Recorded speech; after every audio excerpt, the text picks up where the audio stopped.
going on with the saga that is what? Factoring. Okay, and so there are a couple of things now that we have reached the place in factoring where we have reached, okay, that we have to what? Look for. Okay, there are a couple of look-fors that we have to be aware of, okay? First of all, we know that the quadratic needs to be in what's called standard form, okay? Which is ax plus bx equals c. Write that down, do it now, okay? It needs to be in standard form. This is the a, this is the b, this is the c. We have to make sure that number one, it's in standard form.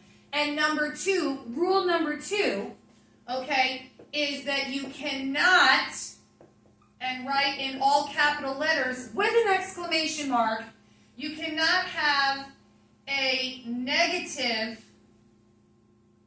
a value, exclamation mark, okay? Put the bubble, do it now, okay? You cannot have a negative a value. So let me circle that. Okay, put the star. Cannot have a negative a value. All right, so now that we are aware of the look-fors, okay, let's take a look at our special case for our first example. Well, as you can see, this is not in standard form, okay? That is not in standard form. So what we have to do is what? We first have to put it in standard form before we can factor it. So let's do that now. Y squared, this is our A term, minus 7y is our B term, and minus 30 is our C term. Well, let's go down the questions. What are you looking at? Trinomial. Is the perfect square trinomial? No. Okay. Is the A value equal to 1? Yes. Okay, what times what gives you y squared? Y and y. Now we use our magic x to find out what goes here and here. Our c term goes here, which is negative 30. Our b term goes here, which is a negative 7. What two numbers, when multiplied together, gives you a negative 30? But when you add those numbers together, gives you a negative 7. Why don't we try positive 3, negative 10? Is 3 times negative 10 negative 30? Yes. Is 3 minus 10 and negative 7? Yes. So we have plus 3 and minus 10, and we're done. Okay? So the whole point of our first example was this was not written in standard form. Okay? This was BAC. We had to put it in ABC form so that we could factor it properly first. Okay? So now let's take a look at example 2. Okay, you've had enough time to write that down. So let's move this up, okay? And we have factoring, okay, where we have that, what do we see? What do we see here, guys? Ding, ding, ding. What rule does this violate? Rule number 2, you cannot have a negative a value. Well, how do we get rid of the negative?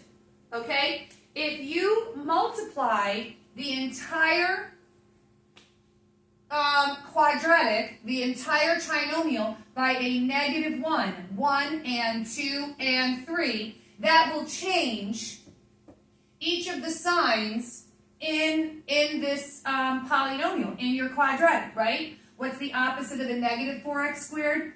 Positive 4x squared. What's the opposite of a negative 8x? Positive 8x. What's the opposite of a positive 5? Negative 5. And now we can factor. What are we looking at? A trinomial. Question number 2, is the perfect square trinomial? No. Is the a value equal to 1? No. Can we pull out a GCF? No. So do we have to factor when the a value is greater than 1? Yes. The AC method, we multiply a times c. Okay, and we have to fill in the rest of the magic x and go from there. 4 times negative 5, negative 20. Our b term is a positive 8.